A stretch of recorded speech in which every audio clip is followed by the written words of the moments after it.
Hello and welcome. My name is Joe Davis. I'm the developer of ClientWise.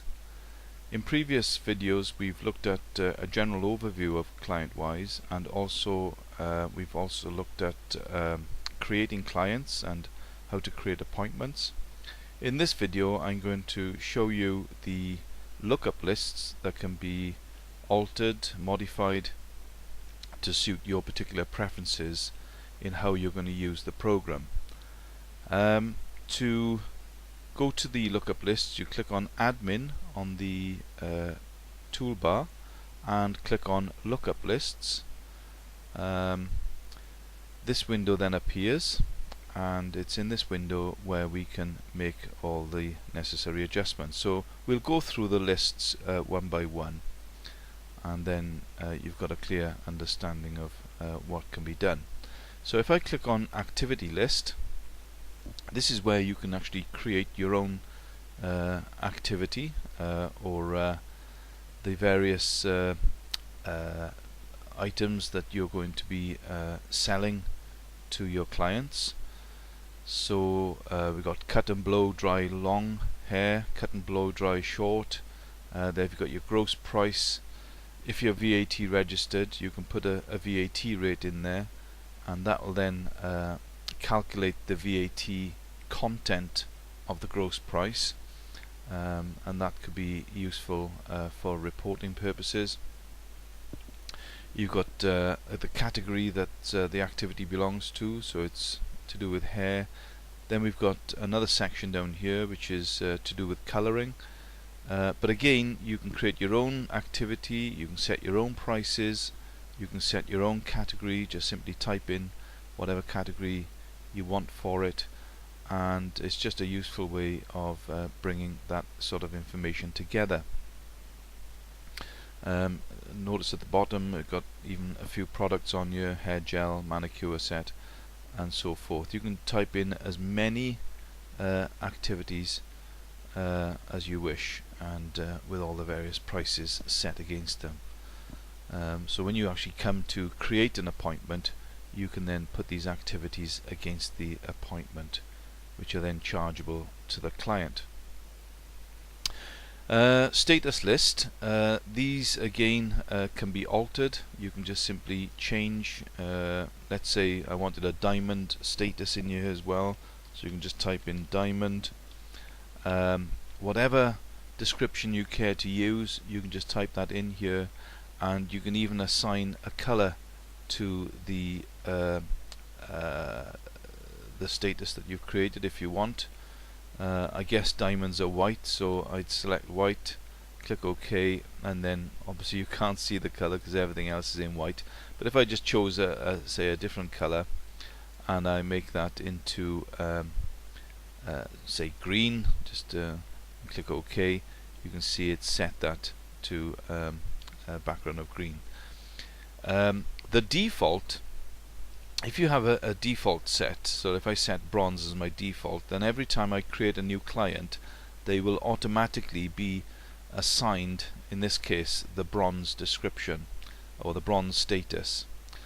If I want to get rid of one of my statuses, then I can click on the delete button. So whenever you see a button with a red cross in it, that indicates it's a delete button. So if I delete, you're about to delete this status entry, say yes, and away it goes.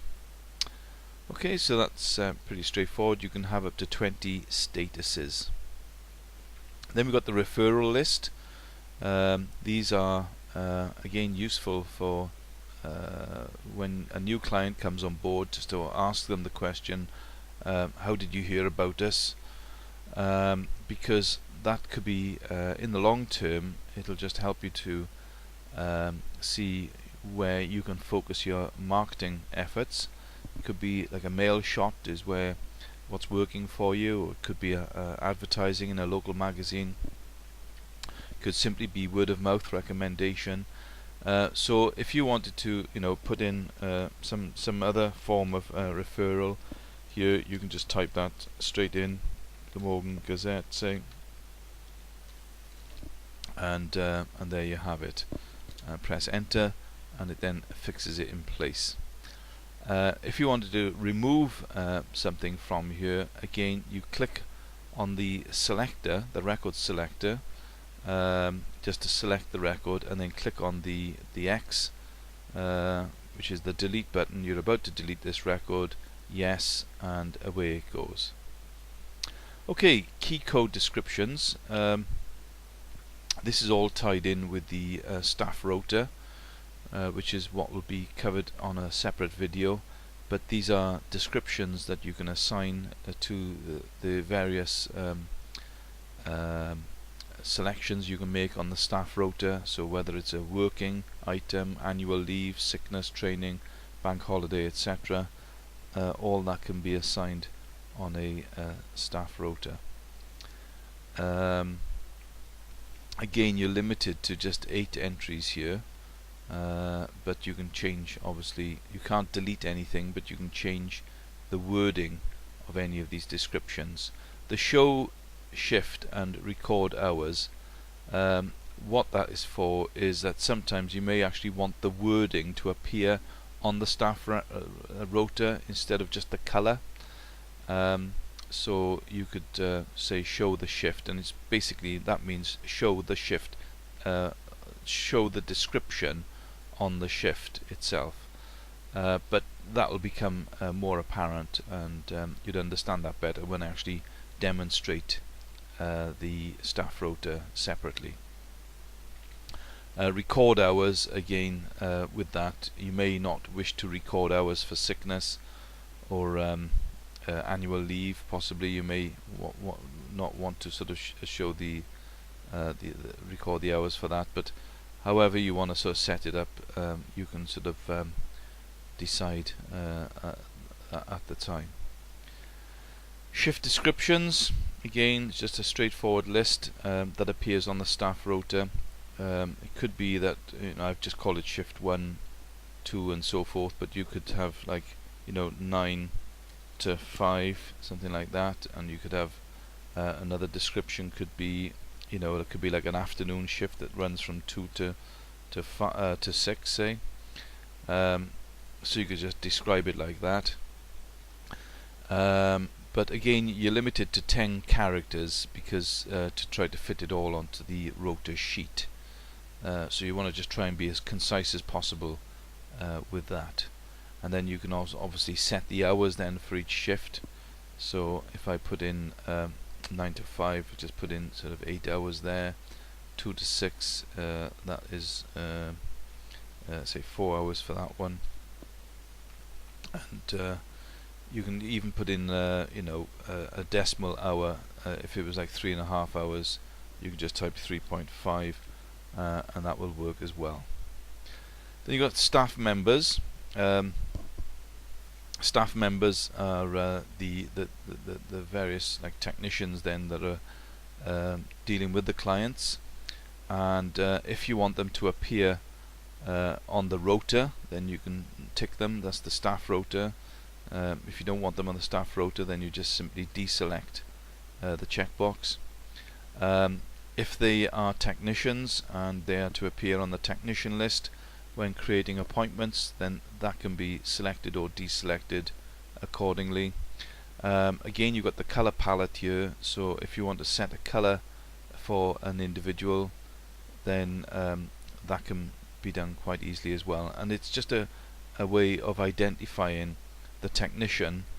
Over time you will learn what those who those colors are associated with.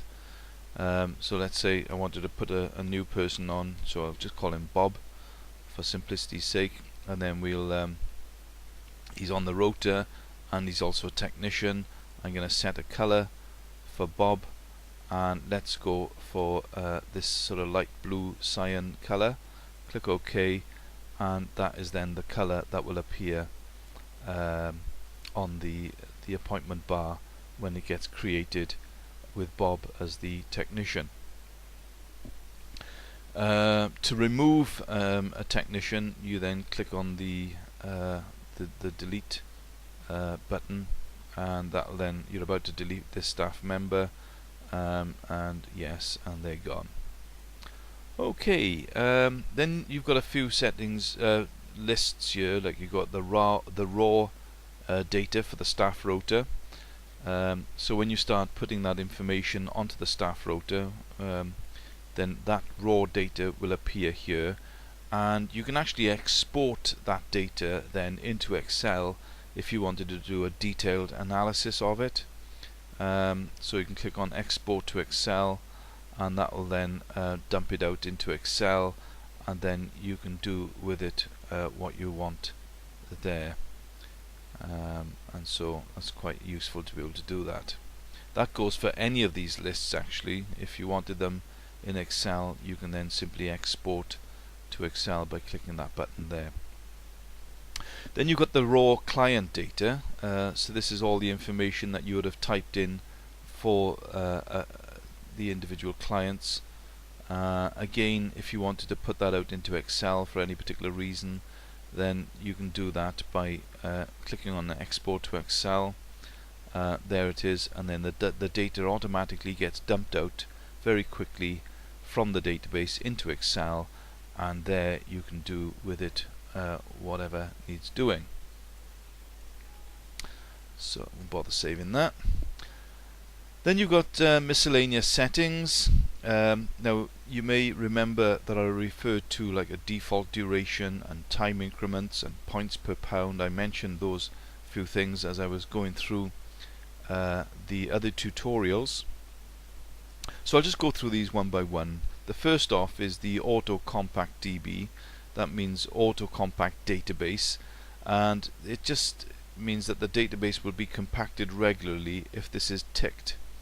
So it's usually advisable just to leave that as the default setting, but every 5 times that you open up the database, when you then next close it down, it'll automatically go through a compaction routine, and that's just good housekeeping.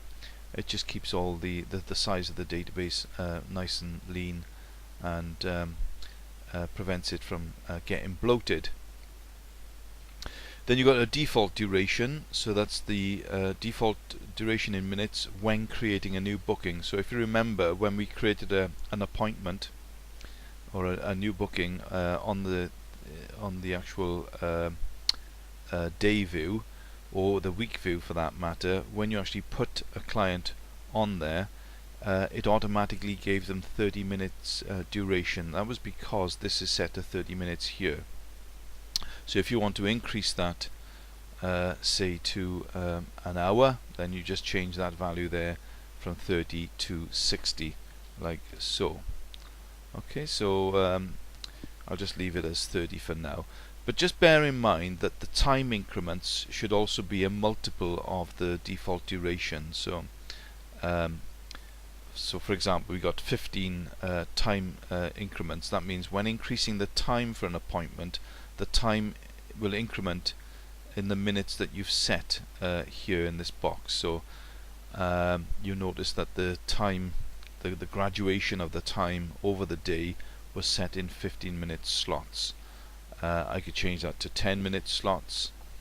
I could even change that to a 1-minute slot, but obviously that becomes a bit impractical. So I think 15 minutes is probably the best time increment to set for the business of hairdressing. Points per pound. Again, this is not something, it's built into the system, but it's not something that you need to adopt.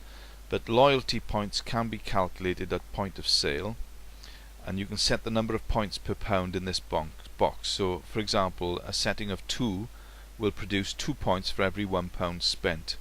So if the total sale was £40, this would result in 80 points being awarded, and the points can be given a redemption value which you can then determine. So whether you're giving it by way of a free treatment, or a free product, or some other offer or incentive, then you can determine that from the loyalty points that have been accumulated for any given client. Under the points per pound, then you've got the status buttons. These are the little buttons that appear on the appointment bar or the time bar in the day view or the 7-day view, and it's just to indicate, in this case now, no status. White is no status. In fact, when it's no status, it doesn't actually show a marker, so hence no status. Then you've got the yellow as provisional, blue is confirmed, green is in service. That means that the client is actually being treated right there and then. Purple is completed. This light blue is special, and the red is a cancelled appointment. Now, I could type in to say any of these cells, and I could change the text. So provisional, that could be changed to pending, say. If I wanted a different word for it, then I can just change that quite easily. So that, again, that's entirely up to you how you want it set. The colors themselves are set in concrete. They can't be changed, and it's pointless having too many colors here, because obviously it then starts to become meaningless. And then finally, we've got our backup settings. Now, the backup service, it works with either a local drive. Now, that can be the actual hard drive itself of the PC or the laptop, or it can be an external drive or a memory stick that you've plugged in to the device, and that can then be used for storing your day-to-day the data that's actually been put onto the system each day. You can alternatively also have a remote internet storage site, so whereby the data then is automatically put up onto a website. That's our website, that is, and it's stored in a secure location. So if in the eventuality of your PC or laptop at your place of work becoming unusable or stolen or destroyed, then we can quickly restore you to where you left off, because we'll look after that data for you. Alternatively, you can just simply look after that yourself by putting it onto a memory stick or an external hard drive. These few boxes down here are where you would put in your business name. So if you're going to use our internet storage facility, then you would need a business name, because it's the business name that we would set up as a separate folder on the internet, and all of your data will then get stored at that location. Then you put in your address details, your telephone number, your email address as well would get put in here, and then the backup plan that you've chosen, you would just tick it accordingly. So local and remote, so local being what you have in house, remote being on our website, and then you could just select local only, in which case then you choose the drive letter where the data is going to be stored. So C would be the local hard drive, typically E or F would be your memory stick, and the data can be stored there. If you don't wish, which would be a bit foolhardy, not to back up your data, then you can select the no backup option, but you are highly advised to actually adopt a backup policy for your data. It's too valuable to lose. Local backups are stored at this location, so in this case now it's C ClientWise backups, and then it's given the name, which is the year, a dash, then the month number, a dash, and then the day number. So at the end of the day you close down your system, and then it'll automatically be backed up to that location. If ever you wanted to check that the backups are happening, you click on your open folder button, and then this will then appear, and it then shows all of your backups all listed here in the folder. So again, you can see that it's all working just famously there. Okay, I think that just about covers that side of things now. And I'll just close that now, just to return to the actual the main client window. When you do a backup, you'll notice what will happen here. If you watch this location here under the All Clients button, when I click on Close, a backup icon will appear, just to indicate that the backup is taking place, and then the database will close. So here we go. I click on Close, and then it's now backing up, and then there we go, it's now disappeared. Okay, so I think that about covers it all. So in terms of the various lookup lists that can be changed, and we just finished off there looking at the backup policy. So thank you again for the time you've taken to watch this video and to listen to me explaining things, and we do hope that ClientWise will tick all the boxes for you, and that you will certainly consider using us for recording all your clients and appointments. Thank you very much.